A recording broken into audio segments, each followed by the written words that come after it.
وَمِنْهُمْ مَنْ عَاهَدَ اللَّهَ۔ اب یہ وہ تین آیتیں آ گئی ہیں جو میری تقریروں میں بہت مرتبہ آئی ہیں، ہم مسلمانان پاکستان کے لیے خاص لمحہ فکریہ ہیں۔ مدینہ کے منافقین کی ایک خاص قسم کا تذکرہ ہو رہا ہے۔ وَمِنْهُمْ مَنْ عَاهَدَ اللَّهَ، ان میں سے وہ لوگ بھی ہیں جنہوں نے اللہ سے عہد کیا تھا، لَئِنْ آتَانَا مِنْ فَضْلِهِ، اگر اللہ ہمیں اپنے فضل سے نواز دے گا، غنی کر دے گا، دولت دے دے گا، دولت مند کر دے گا، لَنَصَّدَّقَنَّ وَلَنَكُونَنَّ مِنَ الصَّالِحِينَ، ہم خوب صدقہ خیرات کریں گے اور نیک بن جائیں گے۔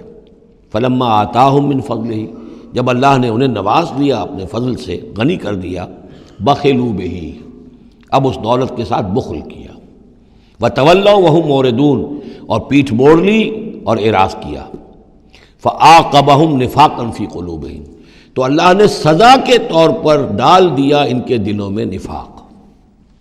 عاقبہم، عقوبت، سزا۔ دنیا میں نقد سزا یہ ملتی ہے اللہ سے کوئی وعدہ کر کے پھر جانے کی کہ نفاق جو ہے وہ دل میں پیدا ہو جاتا ہے۔ یہ نفاق ہے پاکستان کے مسلمانوں کا روگ۔ پاکستان بنایا تھا، پاکستان کا مطلب کیا؟ لا الہ الا اللہ۔ ہندوستان کے مسلمان نے ووٹ دے کر اپنا فرض کفایہ ادا کر دیا کہ جاؤ بھائی، تم جو ہم پہ گزرے گی سو گزرے گی، تم جاؤ اور اسلام قائم کرو۔ ہم نے کیا کیا ہے؟ 50 برس سے زائد ہو گئے، کیا کیا ہے؟ اسلام کہاں ہے؟ یہ بے وفائی، یہ بد عہدی، اس کا نتیجہ کیا ہے؟ 3 نفاق ہیں جو اس قوم کے اوپر مسلط ہو گئے۔ نفاق باہمی، اب وہ قوم نہیں رہی، قومیتوں میں تحلیل ہو چکی ہے، اب عصبیتیں ہیں، صوبائیت ہے، لسانیت ہے، اور نہ معلوم کیا کچھ ہے، فرقہ واریت ہے۔ دوسرے، کردار کا بیڑا غرق ہو گیا۔ آیت المنافق ثلاث، حضور نے فرمایا منافق کی 3 نشانیاں ہیں، جس میں یہ تینوں چیزیں ہیں، خواہ وہ انسامہ وصلہ، چاہے روزہ رکھتا ہو، نماز پڑھتا ہو، اپنے آپ کو مسلمان سمجھتا ہو، وہ منافق ہے۔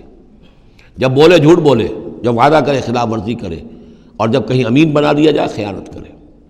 وہ دیکھ لیجئے اپنی قوم کو، جو جتنا بڑا ہے الا ماشاء اللہ، ایکسیپشنز پروو دی رول، قانون یہی ہے، جو جتنا بڑا اتنا ہی جھوٹا، اتنا ہی خائن، اور اتنا ہی وعدہ خلاف۔ اور تیسرا اور میرے نزدیک سب سے بڑا نفاق جو ہے وہ ہمارے دستور میں ہے۔